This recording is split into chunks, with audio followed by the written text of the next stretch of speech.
Welcome to The Lifestyle Herbalist, the podcast where holistic wellness meets everyday living. I'm your host, Dabby Vaccaro, registered dental hygienist, clinical herbalist, and certified health coach. We're passionate about bridging the gap between conventional medicine and plant-powered healing. Whether we're diving into oral microbiome health, the power of adaptogens, or just simple steps for vibrant living, our goal is to help you feel empowered with practical science-backed and earth-grown solutions. So grab your favorite cup of tea as we dive into this episode. Welcome back, everyone. Today, we're talking about a sign of illness that millions of people see every single day, and they dismiss it as being completely normal. We're talking about bleeding gums. And if you're brushing your teeth and you see a little pink in the sink, or you floss and there's blood on that string, the most common reaction is, "Oh, I just need to floss more," or worse, "It's just how my gums have always been." We've been conditioned to think it's a minor irritation, a sign of our own neglect, but never a real problem. And as dental professionals, we often minimize the bleeding that is found. We say, "Oh, you're bleeding a little bit, you have a little bleeding here," when really it should be alarm bells. But I want you to consider this for a moment. If you washed your hands and they started bleeding, you wouldn't just shrug and say, "Well, I guess I should wash my hands more often." You would be really concerned, to the point where you might even go to the doctor. So why do we accept this standard for our gums? The truth is, bleeding gums are not normal. They're not a rite of passage for brushing your teeth. They are a fundamental sign of inflammation and disease. A red flag waving from your body that says something is out of balance. This inflammation starts out as gingivitis, and it's your body's immune system launching an attack against the bacterial plaque biofilm that has accumulated alongside your gum line.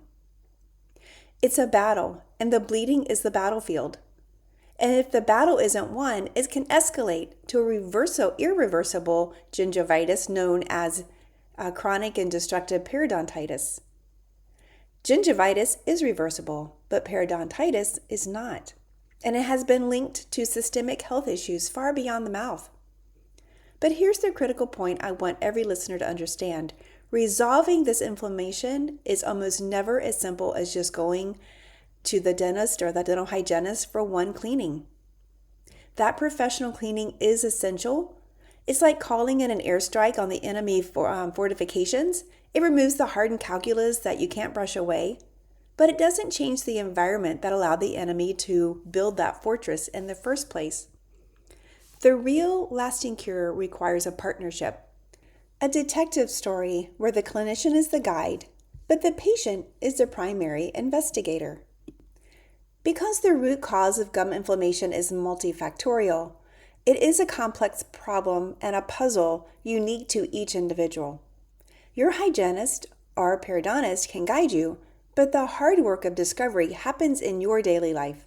You live with yourself 24/7, and that 60-minute appointment twice a year is not going to be enough time to figure out the root cause. So let's break some things down. First, consider your diet. We talk a lot about sugar feeding the bad bacteria, but it's not just about cavities. That sugar is a superfuel, and it's specific inflammatory pathogens and targets your gum tissues. Think of it like pouring gasoline on a smoldering fire. But what's more than sugar is a diet lacking in essential nutrients like vitamin C, which is crucial for collagen production in your gum tissues, is antioxidants that help calm inflammation, and leaves your body without the building blocks that it needs to repair and defend itself. So every meal is either feeding the disease or fighting it. Then there's stress. This isn't just a feeling, it's a biochemical event. When you're chronically stressed, your body pumps out cortisol. While helpful in short bursts, long-term elevated cortisol acts like a suppressant on your immune system. It's literally telling your frontline immune cells to stand down. So the bacterial plaque that your body would normally keep in check is now allowed to proliferate almost unchecked. Your body's defense system is on pause and the inflammation rages on. Sleep is another massive piece. Poor sleep doesn't just make you feel tired. It fundamentally dysregulates your inflammatory response. During sleep, restorative sleep, your body produces anti-inflammatory cytokines. Skimp on sleep and you short-circuit this process. Instead, your body remains in a state of low-grade systemic inflammation, making your gums hypersensitive to even small amounts of plaque. It's like trying to put out a fire with a thimble of water instead of a hose. And what about mouth breathing? This is a physical game changer. Saliva is your mouth's natural protective rinse. It contains antibodies, enzymes, and buffers that neutralize acid and help wash away bacteria. When you breathe through your mouth, especially overnight, that tissue dries out. The pH in your mouth drops, creating an acidic environment where harmful inflammatory-causing bacteria thrive, while the beneficial bacteria struggle to survive. You're essentially creating a desert wasteland for the good guys and a perfect playground for the bad ones. That leads directly to the concept that we've talked about before of dysbiosis. A healthy mouth is a balanced rainforest of microbes. But when we disrupt that balance through mouth breathing, poor diet, or even overusing harsh antiseptic mouth rinses, they don't discriminate. We tip the scales. And that harmful bacteria form a stronger, more resistant community known as a biofilm. And your simple brushing, it won't penetrate it. It's no longer just about having bacteria. It's about which ones are in charge. And finally, how's your plaque control technique? This is where the partnership with your clinician is so vital. You might be brushing really well, at least you think so, but maybe you're missing a critical area where the gum meets the tooth, the sulcus. You might be snapping the floss through the contacts instead of gently wrapping it around each tooth. Your unique anatomy, with either crowded teeth, bridge work, or even dexterity of your hands, might require a special tool.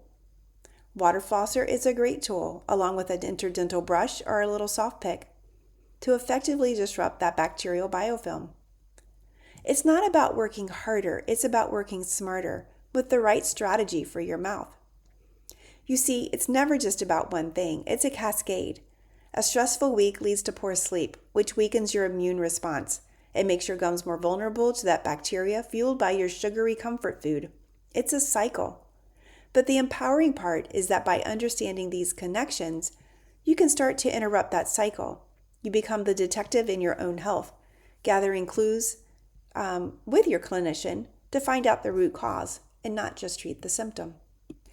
The journey to healthy gums isn't about becoming the expert on your own body. It's about paying attention, making connections, and understanding that the health of your mouth is not separate from the health of your entire being. So the next time you see blood in the sink, I challenge you to reframe that moment. Don't see it as a failure, but as a message. It's your body asking you for help. It's the starting point of a conversation with your clinician, not just a quicker cleaning, but a deeper investigation. Because achieving true oral health isn't about a single appointment. It's about an ongoing collaboration to find and address the root cause, and to finally put the myth of normal bleeding gums to rest for good. Thanks for listening. If you have any questions, please send me a text or an email. I'd love to hear from you. And if you know someone who has bleeding gums, maybe you can forward this to them. Maybe there's something in here that they can investigate as well. So, next time, until then,